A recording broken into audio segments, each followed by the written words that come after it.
నమస్తే SDV news కి స్వాగతం నేను సుధా బులెటిన్ల ముందుగా హెడ్లైన్స్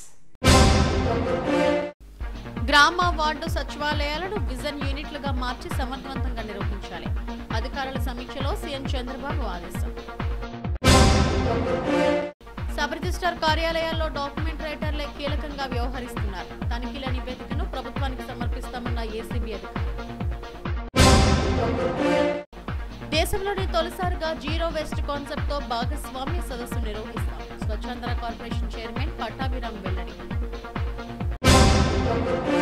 ఏపీని గంజాయి రహిత రాష్ట్రంగా మార్చాం కొండారెడ్డిని జగన్ ఎందుకు సస్పెండ్ చేయలేదన్న హోంమంత్రి అనిత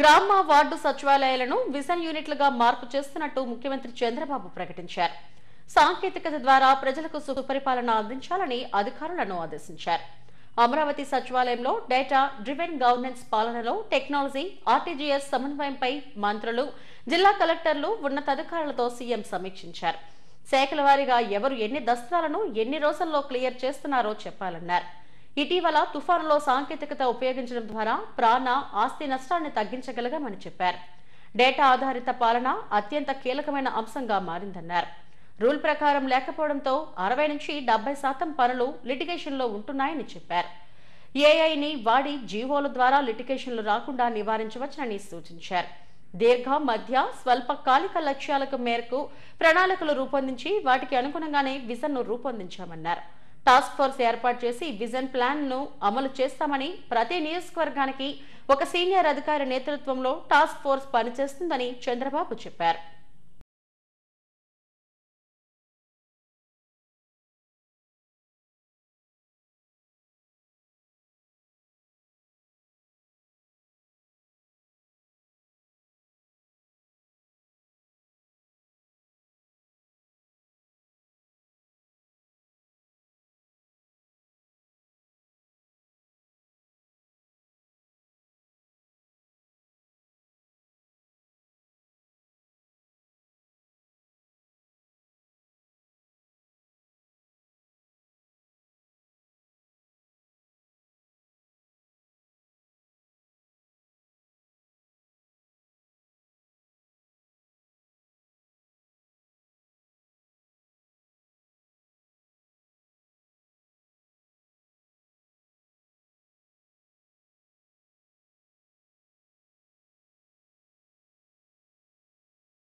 నిబంధనలకు విరుద్ధంగా సబ్ రిజిస్ట్రార్ కార్యాలయాలు నడుస్తున్నాయి రాష్ట్ర వ్యాప్తంగా 12 ప్రాంతాల్లో ఏసీబీ అధికారులు నిర్వహించిన దాడుల్లో లెక్కచూపని నోట్ల కట్టలు గుర్తించారు డాక్యుమెంట్ రైటర్లే ఉద్యోగులుగా వ్యవహరిస్తూ దోపిడీలకు పాల్పడుతున్నట్టు నిర్ధారణ అయిందని ఏసీబీ అధికారులు వెల్లడించారు దాడులు కొనసాగుతున్నాయి రాష్ట్ర వ్యాప్తంగా సబ్ రిజిస్ట్రార్ కార్యాలయాల్లో ఏసీబీ అధికారులు రెండో రోజు తనిఖీలు కొనసాగించారు ఒక్కసారిగా కార్యాలయాల్లోకి ప్రవేశించిన ఏసీబీ దళాలు తలుపులు వేసి బయటకు ఎవరిని వెళ్లనీయకుండా చేశారు ఉద్యోగులతో పాటు డాక్యుమెంట్ రైటర్లే కక్షిదారులతో రిజిస్ట్రేషన్లు చేయించడం గుర్తించారు Madhurawada 1 టౌన్లోని joint sub register Pedagantada ప్రాంతాల్లో సోదాలు నిర్వహించారు సిబ్బందిని పలు విధాలుగా ప్రశ్నించారు కక్షిదారులతో మాట్లాడారు మధురవాడ సబ్ రిజిస్టర్ కార్యాలయంలో ఒక గదిని అధికారుల సమక్షంలో సీల్వేగా గురువారం దానిని తెరిచి వివిధ పత్రాలను పరిశీలించినట్లు తెలిసిందే అంతేకాకుండా రిజిస్ట్రేషన్ పూర్తయిన పత్రాలు ఇప్పటికీ కార్యాలయాల్లోనే ఉండటంతో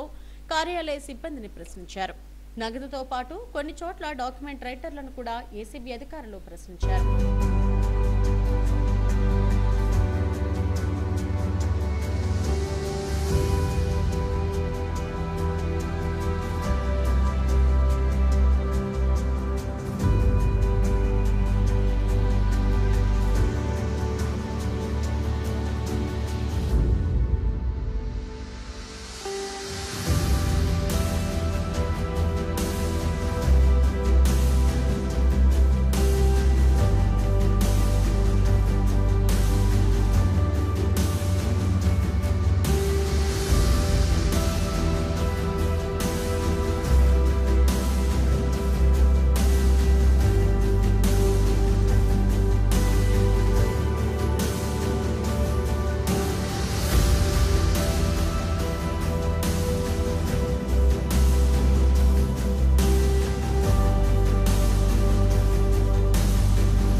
విజయవాడ, ఇబ్రహీంపట్నం, పల్నాడు, నర్సారావుపేట, తిరుపతి సహా 12 సబ్ రిజిస్ట్రార్ కార్యాలయాల్లో ఏసీబీ సోదాలు కొనసాగుతున్నాయి.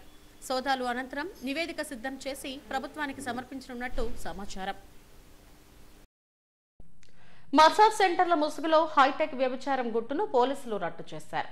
సిరిపురం వీఐపీ రోడ్లోని orbit wellness and spa centre పేరిట హైఫై వ్యభిచారం జరుగుతుంది. పోలీసులకు అందిన సమాచారం మేరకు task force CI Bhaskar Rao, 3 town CI Paideyulu తమ బృందాలతో కలిసి స్పా సెంటర్పై దాడులు నిర్వహించారు. ప్రభుత్వ నిబంధనలు, నియమాలను ఉల్లంఘించి వ్యభిచారం నిర్వహిస్తున్నట్టుగా పోలీసులు తెలిపారు.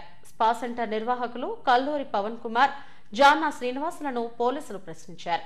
స్పా యజమానులు కాశిరెడ్డి అరుణ్ కుమార్, రాహుల్ పేరుతో వ్యాపారం చేస్తున్నట్టు వెల్లడించారు. థాయ్ స్పా మసాజ్ ముసుగులో డబ్బు కోసం మహిళలను లైంగిక దోపిడీకి ఉపయోగిస్తున్నారని పోలీసులు వెల్లడించారు. అనంతరం పోలీసులు గదులను తనిఖీ చేయగా ఒక వ్యక్తి 10 మంది మహిళలు అక్కడున్నట్టు గుర్తించారు. ఈ సందర్భంగా నిర్వాహకుల నుండి 3 సెల్ ఫోన్లు, 7,000 నగదును స్వాధీనం చేసుకున్నట్టు పోలీసులు చెప్పారు. నిందితులపై కేసు నమోదు చేసి బాధిత మహిళలను సురక్షిత హోంకు తరలించారు. ప్రధాన నిందితుడు అరుణ్ కుమార్, రాహుల్ పరారీలో ఉన్నారు. 3 టౌన్ పోలీసులు కేసు నమోదు చేసి దర్యాప్తు చేస్తున్నారు. కండమ్స్ కూడా ఉన్నాయి.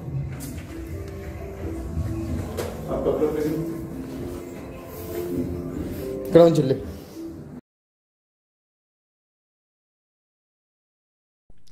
రాష్ట్ర ప్రభుత్వం ప్రతిష్టాత్మకంగా చేపడుతున్న భాగస్వామ్య సదస్సులో జీరో వేస్ట్ కాన్సెప్ట్ కు శ్రీకారం చుడుతున్నామని Swachhandhra corporation chairman K Pattabhiram అన్నారు. ఈ నెల 14, 15 తేదీల్లో ఏయూ ఇంజనీరింగ్ కాలేజ్ గ్రౌండ్స్ లో జరగనున్న సమ్మిట్ కు సంబంధించిన ఏర్పాట్లను ఆయన పరిశీలించారు. ఈ సదస్సులో 10 లక్షల కోట్ల విలువైన ఒప్పందాలు జరుగుతాయని వెల్లడించారు. రాష్ట్ర ప్రభుత్వం విశాఖ వేదికగా ప్రతిష్టాత్మకంగా సిఐఐ భాగస్వామ్య సదస్సును నిర్వహించనుంది. పెట్టుబడులను ఆకర్షించేందుకు ఇప్పటికే పలువురు మంత్రులు వివిధ దేశాల్లో పర్యటించి పారిశ్రామికవేత్తలను ఆహ్వానిస్తున్నారు. ఈ నెల 14, 15 తేదీల్లో ఏయూ ఇంజనీరింగ్ కాలేజ్ గ్రౌండ్స్ వేదికగా జరగనున్న సదస్సుకు సంబంధించిన ఏర్పాట్లను స్వచ్ఛాంధ్ర కార్పొరేషన్ చైర్మన్ పట్టాభిరామ్ పరిశీలించారు. అనంతరం జీవీఎంసీ ప్రధాన కార్యాలయంలో మీడియాతో మాట్లాడారు.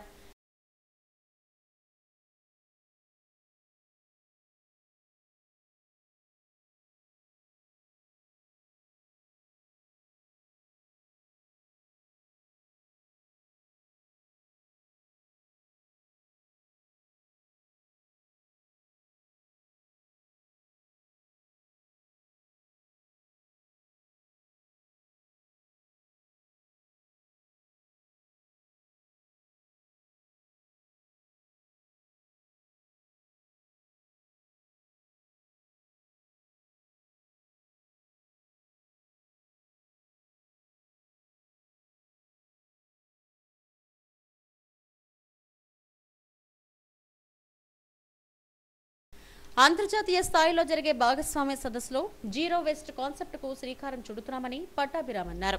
సదస్సులో ఎక్కడా ప్లాస్టిక్ అనేది కనిపించకుండా చూస్తామని తెలిపారు. స్వచ్ఛ భారత్, స్వచ్ఛాంధ్ర లక్ష్యాలు చేరుకునే విధంగా ఈ కార్యక్రమం నిర్వహిస్తామన్నారు. విశాఖను వైసీపీ డ్రగ్స్ కు అడ్డాగా మార్చిందని మండిపడ్డారు. ఆ పార్టీ అరాచకాలు ఇంకా ఆగడం లేదని విరుచుకుపడ్డారు. వైసీపీ యువజన విభాగం అధ్యక్షుడు కొండారెడ్డి విశాఖలో డ్రగ్స్ తో పట్టుబడటమే ఇందుకు ఉదాహరణ అన్నారు. అలాంటి వ్యక్తిపై జగన్ ఎందుకు చర్యలు తీసుకోలేదని ప్రశ్నించారు. విశాఖ వచ్చేందుకు పారిశ్రామికవేత్తలు ఆసక్తి కనబరుస్తున్నారని మేయర్ పీలా శ్రీనివాసరావు అన్నారు. పెద్ద ఎత్తున పెట్టుబడులు వస్తుంటే ఇది జీర్ణించుకోలేని వైసీపీ నేతలు అవాకులు చవాకులు మాట్లాడుతున్నారని మండిపడ్డారు. జీవీఎంసీ సిబ్బందిని అంతా కూడా అభినందిస్తూ స్వచ్ఛాంధ్ర కార్పొరేషన్ తరపున ఒక వినూత్నమైనటువంటి కార్యక్రమానికి విశాఖలో సిఐఐ పార్ట్నర్షిప్ సమిట్ వేదికగా శ్రీకారం చుడుతూ ఉన్నాం. దేశంలోనే మొట్టమొదటిసారిగా ఇంత పెద్ద ఈవెంట్ని, అంతర్జాతీయ స్థాయిలో జరుగుతున్నటువంటి ఈ యొక్క ఈవెంట్ని ఒక జీరో వేస్ట్ ఈవెంట్గా సర్టిఫై చేయబోతూ ఉన్నాం. CII partnership summit at Visakhapatnam will be the first zero waste event in the country. గత ప్రభుత్వం ఎక్కడికెక్కడ వదిలేసి వెళ్ళినటువంటి చెత్త మొత్తం కూడా దాదాపుగా క్లియర్ చేశాం. రేపు డిసెంబర్ ఆఖరికి మొత్తం డంప్ యార్డ్స్ అన్నిటినీ కూడా క్లియర్ చేయబోతున్నాం, వేస్ట్ ప్రాసెసింగ్ సెంటర్స్ పెట్టబోతున్నాం. ఇటువంటి తరుణంలో ఒక జీరో వేస్ట్ కాన్సెప్ట్ని ప్రవేశపెడుతూ సర్టిఫికేషన్ని Swachhandhra corporation zero waste certification కార్యక్రమానికి శ్రీకారం చుడుతోంది. మొట్టమొదటి జీరో వేస్ట్ ఈవెంట్గా విశాఖ సిఐఐ పార్ట్నర్షిప్ సమిట్ నిలవబోతోంది. అంతర్జాతీయంగా దాదాపు 3,000 మందికి పైగా ప్రతినిధులు ఈ సమిట్లో పాల్గొనబోతున్నారు. దాదాపు 10 లక్షల కోట్ల రూపాయల విలువైనటువంటి ఒప్పందాలు జరగబోతున్నాయి. అదేవిధంగా waste segregation at the venue, పూర్తిగా వెన్యూలోనే వేస్ట్ సెగ్రిగేట్ అయ్యే విధంగా సిఐఐ పార్ట్నర్షిప్ సమిట్లో ఉత్పత్తి అయ్యేటటువంటి మొత్తం వేస్ట్ అంతా కూడా అది ఏ డంపింగ్ యార్డుకో వెళ్లకుండా wet waste and dry waste కింద దాన్ని విడదీసి, తడి చెత్త పొడి చెత్త కింద విడదీసి వెన్యూ సమిట్లోనే ఆన్ సైట్ కాంపోస్టింగ్ కూడా చేయబోతున్నాం. సిఐఐ పార్ట్నర్షిప్ వెన్యూలోనే ఉత్పత్తి అయ్యేటటువంటి వెట్ వేస్ట్ని అక్కడికక్కడే కాంపోస్ట్గా మార్చేటటువంటి వ్యవస్థను పెట్టబోతున్నాం. వచ్చేటటువంటి డ్రై వేస్ట్, అది పేపర్ కానివ్వండి, గ్లాస్ కానివ్వండి, కార్డ్బోర్డ్ కానివ్వండి, ఇవన్నీ కూడా రీసైక్లింగ్ ఇండస్ట్రీస్ వారు వచ్చి కొనుక్కుని వెళ్ళే విధంగా ఏర్పాట్లు చేయబోతున్నాం. ఆ రకంగా పార్ట్నర్షిప్ సమిట్లో వచ్చినటువంటి డ్రై వేస్ట్ ద్వారా కొంత ఆదాయాన్ని కూడా మేము సమకూర్చబోతున్నాం ఆర్గనైజర్స్కి. ఆ రకంగా వెల్త్ అవుట్ ఆఫ్ వేస్ట్ అనేది కూడా ఒక రియాలిటీ కాబోతా ఉంది ఈ సిఐఐ పార్ట్నర్షిప్ సమిట్ ద్వారా. అంటే ఏంటి, మీరు ఏ దిశగా ఆలోచిస్తూ ఉన్నారు? ప్రజలు ఆ రకంగా వాతలు పెట్టిన తర్వాత కూడా ఇంకా బుద్ధి తెచ్చుకోకుండా ఇటువంటి కార్యక్రమాలు చేయటం అనేది ఈ ప్రభుత్వం ఎట్టి పరిస్థితులు ఉపేక్షించదు. చాలా కఠినంగా వ్యవహరిస్తాం. ఈ డ్రగ్స్ పట్టుబడినటువంటి వ్యవహారం వెనక దానికి ముందు ఏం జరిగిందో కూడా లోతుగా దర్యాప్తు జరుగుతూ ఉంది. ఈ డ్రగ్స్ కొండారెడ్డి దగ్గర పట్టుబడటానికి కొన్ని రోజుల ముందే వైసీపీ నాయకత్వం, కొంతమంది కీలక నాయకులు అందరూ కలిసి ఒక ప్రదేశంలో ఒక రేవ్ పార్టీ చేసుకున్నట్టు, అక్కడ కూడా డ్రగ్స్ కన్జ్యూమ్ చేసినట్టు కూడా కొన్ని వాస్తవాలు బయటకు వస్తూ ఉన్నాయి. వాటన్నిటిపైన దర్యాప్తు జరుగుతూ ఉంది. కాబట్టి వైసీపీ ముఠా ఒక పక్కన నాసి రకం మద్యం తయారు చేయటం, రెండో పక్కన గంజాయి డ్రగ్స్ వ్యాపారాలు చేయటం, ఇవన్నీ కూడా అంటే రుచి మరిగినటువంటి పులి, ఏదో మానవ రక్తం యొక్క రుచి మరిగినటువంటి పులో సింహం ఇంకా మారదన్నట్టు కొంతమంది వ్యక్తులు రాష్ట్రం బాగుపడితే అందరూ బాగుంటారు. ఆ విధానాన్ని మార్చిన వ్యక్తులు చాలామంది విమర్శలు చేస్తున్నారు. వాళ్ళ విమర్శలు వాళ్ళకే తగులుతాయి. రేపు రాబోయే సమ్మిట్లో అన్నగారు మంచి విధానాన్ని తీసి ఏదైతే స్వచ్ఛ భారత్ విజన్లో విశాఖ ముందున్నందుకు ఏదైతే ప్రపంచ దేశాలు ఈవేళ విశాఖపట్నంలోకి వస్తాడో దీంట్లో కూడా విశాఖపట్నాన్ని జీరో వేస్ట్లో ముందుండాలని ఒక ప్రత్యేక దృష్టితో ఈవేళ రివ్యూ కూడా చేయడం జరిగింది. దీన్ని టోటల్ సబ్జెక్ట్ అంతా అన్నగారు మాట్లాడతారు. భాగస్వామ్య సదస్సులో స్వచ్ఛాంధ్ర కార్పొరేషన్ వినూత్న తరహాలో జీరో వేస్ట్ కాన్సెప్ట్ ను తీసుకువస్తుంది.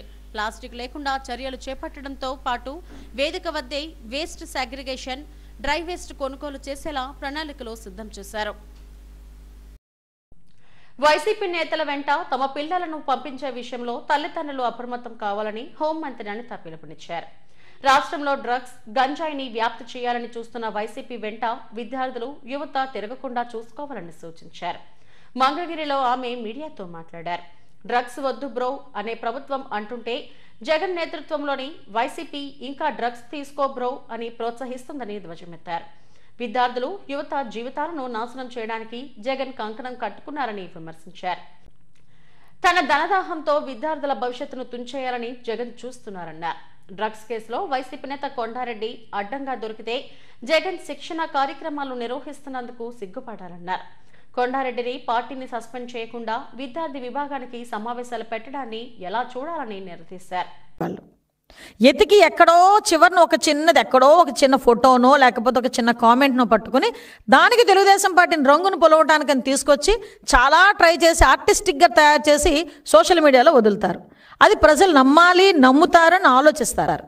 కానీ మేము అలా మాట్లాడట్లా. ఈరోజు తప్పు చేసిన ఎవడైనా, అది ఏ పార్టీ ఓడైనా, ఏ కులమోడైనా, ఏ మతం ఓడైనా తప్పు చేస్తే శిక్ష పడాల్సిందే. దానికి సంబంధించి మేము యాక్షన్ తీసుకుంటాం. అది మీరైనా మేమైనా ఎవరమైనా అందులో ఎక్కడ కూడా మేము లైన్ దాటే ప్రసక్తి లేదు. ఎట్టి పరిస్థితులు బ్యాక్ స్టెప్ వేసే ప్రసక్తి లేదు. కానీ ఈరోజు కొన్ని లక్షల కోట్ల విద్యార్థుల భవిష్యత్తుని నీ తాలూకా నాయకులు చేస్తున్న డ్రగ్స్ వ్యాపారానికి, గాంజా వ్యాపారానికి బలైపోతా ఉంటే నువ్వు ఏ సమాధానం చెప్తావు? ఆ తల్లిదండ్రులని ఏం సమాధానం చెప్తావు? తల్లిదండ్రులకి ఏం సమాధానం చెప్తావు? ఎంతోమంది భవిష్యత్తులతో ఆడుకుంటున్న మీరు ఈ రోజుకి కూడా ఇలాంటివి ఆపకపోతే ఈ గవర్నమెంట్ ఊరుకోదు. నువ్వు ఊరుకోవచ్చేమో, నువ్వు నీ కార్యకర్త తర్వాత మొత్తం అంతా నేను కనుక్కుంటే వాళ్ళు కేవలం ఇలా కొంచెం ఫైనాన్షియల్గా వీక్గా ఉన్న పిల్లల్ని, అలాంటి పిల్లల్ని ఎంచుకొని ఒక్కొక్కసారి ఒక్కొక్క బ్యాచ్ని పంపిస్తారనమాట. ఈసారి చరణ్, ఈ హర్ష వీళ్ళిద్దరూ బెంగళూరు పంపించాడు. బెంగళూరు పంపించిన తర్వాత అక్కడ స్మగ్లర్తో వీళ్ళని కనెక్ట్ చేస్తారు. వీళ్ళందరూ ఒక గ్రూప్ కాల్ మాట్లాడతారు. వీళ్ళు తెలివితేటలు ఎంతవరకు ఉంటాయంటే ఫ్లైట్లో వచ్చినా ఎక్కడొచ్చినా పట్టుకుంటారు. అదే కనుక ట్రైన్లో వస్తే కనుక పట్టుకోరు, కొంచెం నిఘా తక్కువగా ఉంటుందని చెప్పి ట్రైన్లో తీసుకొచ్చి వచ్చిన తర్వాత మాకు వచ్చే ఇన్ఫర్మేషన్ మాకు ఉంటుంది. మా నిఘా వ్యవస్థ చాలా బలంగా పనిచేస్తుంది. రైల్వే డిపార్ట్మెంట్తోని, అదేవిధంగా చుట్టుపక్కల రాష్ట్రాల డిపార్ట్మెంట్స్తో కూడా మేము కోఆర్డినేషన్తో పనిచేస్తున్నాం. ఇటు ఒరిస్సా, అదేవిధంగా ఇటు మనకి తమిళనాడు, కర్ణాటక, కేరళ, ఈ సరౌండింగ్ మన సరిహద్దుల్లో ఉన్న ప్రతి రాష్ట్రంతో మేము కోఆర్డినేట్ చేసుకుంటున్నాం. కాబట్టి మాకు ఈజీగా ఇన్ఫర్మేషన్ రావటం, ఈ ఇన్ఫర్మేషన్ వచ్చిన వెంటనే టాస్క్ ఫోర్స్ డిపార్ట్మెంట్ సాయంతో eagle department, Vizag task force కలిపి ఈరోజు ఈ ఆపరేషన్ చేసి వాళ్ళని హైకోర్టు ఆదేశాల మేరకు పరకామణి కేసుపై సమగ్ర దర్యాప్తు ప్రారంభించామని సిఐడి డీజీపీ రవిశంకర్ అయ్యన్నార్ అన్నారు. సిఐడి అధికారులు బృందాలుగా విడిపోయి తిరుమలలోని పరకామణి భవనం సీసీ కమాండ్ కంట్రోల్ సెంటర్ను పరిశీలించారు. ముద్దాయి రవికుమార్ పరకామణిలో దొంగతనానికి సంబంధించి సీసీటీవీ దృశ్యాలను క్షుణ్ణంగా పరిశీలించామని అయ్యన్నార్ అన్నారు. నిరూపించదగ్గ ఆధారాలు సేకరించిన తరువాత పూర్తి వివరాలు వెల్లడిస్తామని తెలిపారు. దర్యాప్తు తర్వాత డిసెంబర్ 2న నివేదికను హైకోర్టుకు అందజేస్తామని వెల్లడించారు.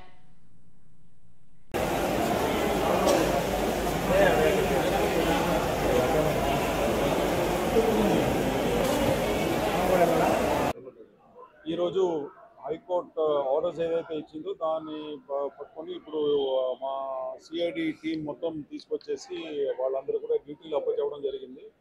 దాంట్లో భాగంగా పరకామణి కౌంటింగ్ సెంటర్ కూడా వచ్చి చూసినాము. తర్వాత కమాండ్ కంట్రోల్ రూమ్ అన్ని కూడా చూసిన తర్వాత ఆ రోజు జరిగిన సంఘటనలో క్యాప్చర్ అయిన సీసీటీవీ ఫుటేజెస్ ఏదైతే ఉందో అదంతా కూడా ఇక్కడ ఉంది. కాబట్టి మిగతా టీం మెంబర్స్ అందరితో పాటు కూర్చొని దాన్ని దీర్ఘంగా విశ్లేషించడం జరిగింది. ఉన్న ఆధారాలన్నీ కూడా సహకరించుకున్నాము. ఇదన్నీ కూడా కలిపి మంచి ఒక రిపోర్ట్ తయారు చేసేసి ఆనరబుల్ హైకోర్ట్ ఆఫ్ ఆంధ్రప్రదేశ్లో డిసెంబర్ 2 రోజు సబ్మిట్ చేయడం జరుగుతుంది.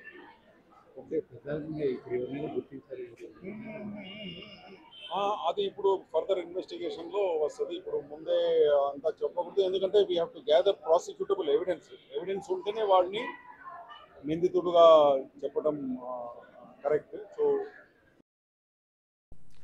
ధాన్యం కొనుగోలు చేసిన 24 గంటల్లోనే రైతుల ఖాతాల్లోకి నిధిని జమ చేస్తున్నామని పౌర సరఫరాల శాఖ మంత్రి నాదెండ్ల మనోహర్ తెలిపారు. గత ప్రభుత్వం 1470 కోట్ల రైతుల బకాయిలు ఎగ్గొట్టి దిగిపోయిందని గుర్తు చేశారు. ఇప్పటి వరకు తాము అధికారంలోకి వచ్చిన తర్వాత 12,810 కోట్ల విలువైన ధాన్యాన్ని కొనుగోలు చేశామని, అందులో 48 గంటల్లోపే 12,100 కోట్ల నిధులను రైతుల ఖాతాల్లోకి జమ చేశామని వెల్లడించారు. ధాన్యం కొనుగోలుకు సంబంధించి ఇప్పటికే 32,060 లారీలు సిద్ధం చేశామన్నారు. కొనుగోలు కార్యక్రమాన్ని తాడేపల్లిగూడెం నుండి ప్రారంభించామని వెల్లడించారు.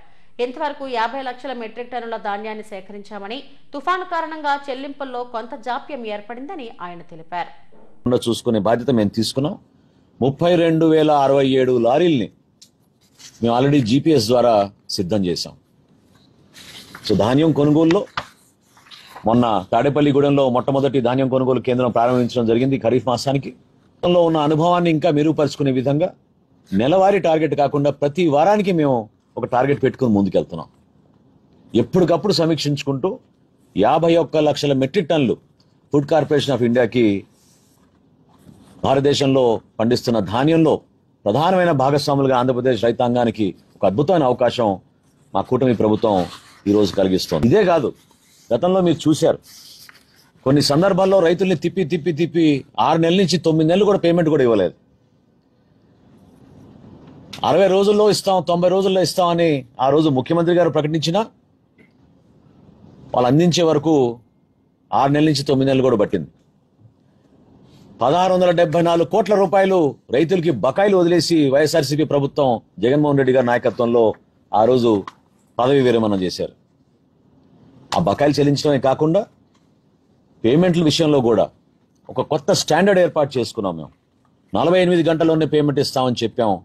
గత సంవత్సరం మేము కొనుగోలు చేసిన ధాన్యం 12,818 కోట్లు అయితే 12,100 కోట్ల వరకు 48 గంటల్లోనే మేము పేమెంట్ చేశాం.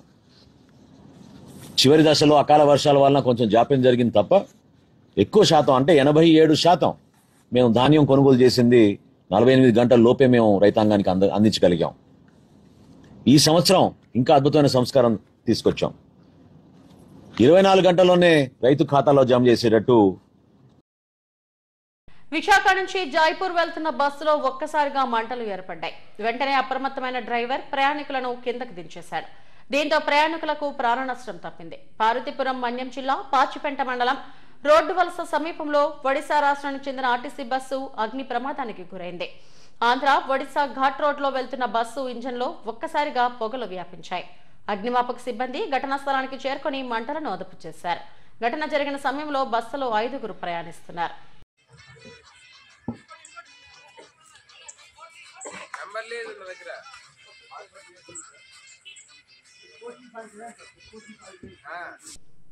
విశాఖ బాలోత్సవాన్ని డిసెంబర్ 9 నుండి 11వ తేదీ వరకు సెయింట్ అంతోనీ పాత తెలుగు ప్రైమరీ స్కూల్లో నిర్వహిస్తున్నట్టు ఆహ్వాన సంఘం కార్యదర్శి రాజేశ్వరరావు తెలిపారు. అల్లూరి విజ్ఞాన కేంద్రంలో విశాఖ బాలోత్సవం 2025 పోస్టర్ను ఆవిష్కరించారు. 3వ మెగా చిల్డ్రన్ ఫెస్టివల్ గా ఈ బాలోత్సవాన్ని నిర్వహించేందుకు సహకరిస్తున్న స్కూల్ యాజమాన్యం ఫాదర్ రత్నకుమార్కు ధన్యవాదాలు తెలిపారు. నగరంలోని 52 మంది ప్రముఖులతో ఆహ్వాన సంఘాన్ని ఏర్పాటు చేశామని చెప్పారు. Collector Harindra Prasad, GVMC commissioner Ketan Garg, DEO Prem కుమార్లు గౌరవ అతిథులుగా ఉంటారన్నారు. 76 ఈవెంట్లలో పోటీలు నిర్వహిస్తామని ఉపాధ్యక్షులు దండు నాగేశ్వరరావు తెలిపారు. నగరంలోని అన్ని పాఠశాలల నుండి పిల్లలు పాల్గొనేలా హెచ్ఎంలు, ప్రిన్సిపాల్స్ కు సహకరించాలని కోరారు. నా పేరు జిఎస్ రాజేశ్వరరావు. ఒక ప్రత్యేకత ఏంటంటే ఈసారి ప్రత్యేకత ఏంటంటే విశాఖ బాలోత్సవం, ఈ బాలోత్సవాన్ని విశాఖ వ్యాలీ రోటరీతో కలిసి నిర్వహించాలని చెప్పి ఒక నిర్ణయం చేసాం. వాళ్ళు కూడా ముందుకు వచ్చారు, విశాఖ వ్యాలీ రోటరీ వాడు. కాబట్టి సంయుక్తంగానే ఈసారి బాలోత్సవాన్ని నిర్వహించడం అనేటువంటిది జరుగుతోంది. దీనికి ఇప్పటికే ఏర్పాట్లు అనేటువంటి అన్నీ కూడా చాలా శరవేగంతో జరుగుతున్నాయి. దీనికి అవసరమైనటువంటి ఆహ్వాన సంఘాన్ని ఇప్పటికే 52 మందితో ఏర్పాటు చేయడం జరిగింది. ఇది అయిన తర్వాత ఇప్పుడు ఏంటంటే అన్ని స్కూళ్ళకి కూడా మేము ఒక బుక్లెట్ ప్రింట్ చేసి ఆ ప్రింట్ చేసిన బుక్లెట్ని పంపించడం జరుగుతోంది. మనం ఏ ఈవెంట్లో మేము పోటీలు నిర్వహించదలుచుకున్నాం, ఆ ఈవెంట్లకు ఎవరెవరు అర్హులు, ఎంతమంది పాల్గొనవచ్చు, ఒక దాంట్లోని నియమ నిబంధనలు ఏంటి, దీని అన్ని సంబంధించిన టైం టేబుల్తో సహా మొదటి రోజు ఏ ఈవెంట్లు, రెండో రోజు ఏ ఈవెంట్లు, మూడో రోజు ఏ ఈవెంట్లు, ఇవన్నీ కూడా రాసుకుంటే ఒక పెద్ద బుక్లెట్ తయారు చేసి ప్రతి స్కూల్కి కూడా పంపించడం జరుగుతుంది. ఇప్పటికే 100 స్కూళ్ళు పైగా ఆ రకంగా స్కూళ్ళకి వెళ్ళాయి, ఇంకా వెళ్తున్నాయి. మా కార్యకర్తలు, వాలంటీర్లు వెళ్తున్నారు. ఇందులో ముఖ్యంగా జేవీవి వారు, అలాగే వీసీసీ వారు, అలాగే ధాన్ ఫౌండేషన్ వాళ్ళు, వీళ్ళందరూ కూడా సహకారం అందించడం అనేటువంటిది జరుగుతోంది. కాబట్టి ఈ పాత్రికేయ విలేకరుల సమావేశం సందర్భంగా ఏంటంటే ఒక పోస్టర్ అనేటువంటిది కూడా రిలీజ్ చేయడం ద్వారా విశాఖపట్నం నగరంలో ఉన్నటువంటి 850 స్కూళ్ళకి కూడా ఈ సమాచారం తీసుకెళ్లాలని చెప్పేసి ఈ పత్రికా విలేకరుల సమావేశం అనేటువంటిది ఏర్పాటు చేసాం. పోస్టర్ రిలీజ్ అనేటువంటిది కూడా ఇప్పుడు చేయడం అనేటువంటి చెప్పేసి జెడ్సీ సమావేశ మందిరంలో 1 నుంచి 7 వరకు స్థాయి సంఘ సమావేశాలు జరిగాయి. జిల్లా పరిషత్ చైర్పర్సన్ సుభద్ర అధ్యక్షతన జరిగిన సమావేశాల్లో పలు అంశాలపై సభ్యులు చర్చించారు. తొలుత ఇటీవల మృతి చెందిన సీనియర్ నాయకులు వారా నోకరాజుకు సభ నివాళులు అర్పించింది. రెండవ స్థాయి సంఘ సమావేశంలో డిఆర్డీఏ, హౌసింగ్, సివిల్ సప్లైస్, విద్య, వైద్య, ఆరోగ్య శాఖలపై సుదీర్ఘ చర్చ జరిగింది. దివ్యాంగులకు పెన్షన్లు మంజూరు చేసే అంశంలో విచారణ పేరుతో లబ్ధిదారులను ఇబ్బంది పెడుతున్నారని గొలుగొండ జెడ్పీటీసీ గిరిబాబు ఆవేదన వ్యక్తం చేశారు. వితంతు పెన్షన్ల మంజూరులో జాప్యం జరుగుతుందని సమావేశం దృష్టికి తెచ్చారు. గృహ నిర్మాణ శాఖలో మంజూరైన గృహాల వివరాలను మండలాలు, పంచాయతీల వారీగా సభ్యులు తెలియజేయాలని చైర్పర్సన్ సుభద్ర ఆదేశించారు. కాలనీల్లో మౌలిక వసతులు ఏర్పాటు చేయాలని అనంతగిరి జెడ్పీటీసీ గంగరాజు కోరారు. 4వ స్థాయి సంఘ సమావేశంలో డీఈఓ ప్రగతి నివేదికను సభకు సమర్పించారు. స్థాయి సంఘాల వారీగా సమస్యలను సభ్యులు సభ దృష్టికి తెచ్చారు. సమావేశంలో 3 జిల్లాల జిల్లా స్థాయి అధికారులు, సభ్యులు పాల్గొన్నారు.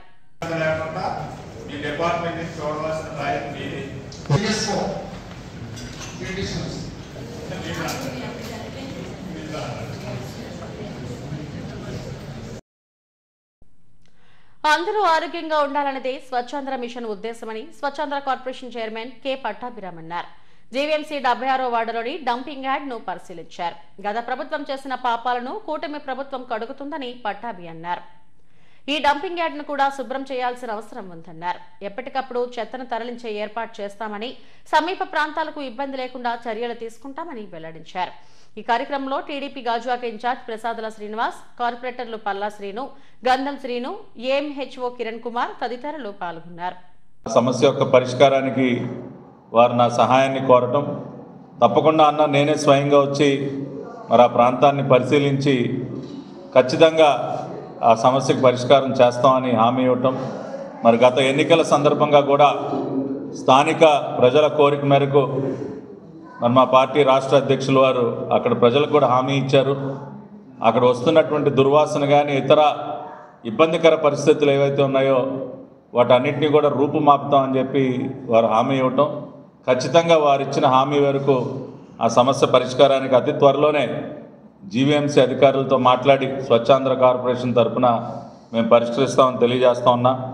మరి అక్కడ స్థానిక కార్పొరేటరు సోదరులు గంధం శ్రీను గారు, అదేవిధంగా ఈ నియోజకవర్గ ఇన్ఛార్జు ప్రసాద్ శ్రీను గారు, అదేవిధంగా మిత్రులు పల్లా శ్రీను గారు, మరి అదేవిధంగా నియోజకవర్గ బీసీ విభాగం అధ్యక్షులు, ఇంకా ఇతర సీనియర్ నాయకులు, వార్డు ప్రెసిడెంట్ గారు, సోదరులు నాగోజు శివాజీ గారు, ఇంకా అనేక మంది ఇవాళ పార్టీ నాయకులు అందరూ కూడా ఇక్కడ ఉన్నారు.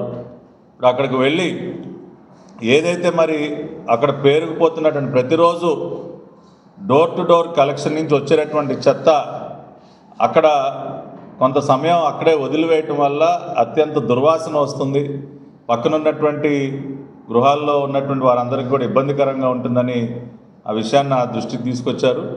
ఇప్పుడు అక్కడికి నేను స్వయంగా వెళ్ళి పరిశీలించి ఎక్కడా కూడా గార్బేజ్ అనేది అక్కడ పేరుకుపోకుండా, దుర్వాసన అనేది రాకుండా అక్కడ చేపట్టాల్సినటువంటి చర్యలన్నీ కూడా చేపట్టి ఉన్నటువంటి ఇబ్బందిని తొలగిస్తాం. మరి గత ప్రభుత్వం మన అందరికీ తెలుసు, ఎక్కడా కూడా చెత్త మీద పన్నేసి ఎక్కడికక్కడ చెత్తని వదిలేసి దాదాపు 85 లక్షల టన్నుల చెత్తని రాష్ట్ర వ్యాప్తంగా వదిలేసి వెళ్ళిపోయారు. మరి జగన్మోహన్ రెడ్డి ముఖ్యమంత్రిగా చెత్త మీద పన్నేసినటువంటి చెత్త ముఖ్యమంత్రిగా చరిత్రలో నిలిచిపోయాడు. రాష్ట్రం మొత్తం కూడా అపరిశుభ్రంగా మార్చేస్తే అదంతా కూడా ఇప్పుడు క్లీన్ చేస్తూ ఉన్నాం. ఆ చెత్తనంతా కూడా తొలగించి స్వర్ణాంధ్ర స్వచ్ఛాంధ్ర లక్ష్యాలని చేరుకోవడం కోసం స్వచ్ఛాంధ్ర కార్పొరేషన్ పనిచేస్తూ ఉంది. గౌరవ ముఖ్యమంత్రి నారా చంద్రబాబు నాయుడు గారి దిశానిర్దేశంలో విజన్ 2047 స్వచ్ఛాంధ్ర లక్ష్యాలని చేరుకోవడం కోసం పనిచేస్తున్నాం. ఆ రకంగానే గాజువాక అయ్యప్ప స్వామి శరణ ఘోషతో శ్రీరామ భక్త తుకారామ రామాలయ ప్రాంగణం మార్మరోగింది. శ్రీరామ అయ్యప్ప అన్నదాన ట్రస్ట్ ఆధ్వర్యంలో డాక్టర్ ఎన్ నరేష్ ఆర్థిక సాయంతో పెద్దవాల్తేర్ ఈస్ట్ పాయింట్ కాలనీలో భారీ ఎత్తున అంబలం పూజ జరిగింది. స్వాములు పడిపూజలో నిమగ్నమయ్యారు. వందలాది మంది స్వాములు అయ్యప్ప శరణ ఘోషతో ఆధ్యాత్మిక శోభ వెల్లివిరిసింది. గురుస్వామి బైపల్లి సోమేష్ ఆధ్వర్యంలో అంబలం పూజను ఘనంగా నిర్వహించామని నిర్వాహకులు తెలిపారు. అయ్యప్పపై భక్తి భావంతో పూజాధికారులు నిర్వహించామని, అనంతరం ప్రసాద వితరణ చేశామన్నారు. ఈ కార్యక్రమంలో దుర్గా ప్రసాద్, గోపీనాథ్, వెంకటరమణ చౌదరి తదితరులు పాల్గొన్నారు. ప్రాంగణంలో శ్రీరామ అయ్యప్ప అన్నదానం ట్రస్ట్ ఆధ్వర్యంలో ప్రతిరోజు మండల కాలం 1500 మందికి అన్నదాన కార్యక్రమం చేస్తూ ఉంటాం. దానిలో భాగంగా ఈరోజు డాక్టర్ నరేష్ గారి ఆధ్వర్యంలో వారి తాలూకా ఆర్థిక సహాయంతో ఈరోజు అంబలంపడి పూజా కార్యక్రమం నిర్వహించాము.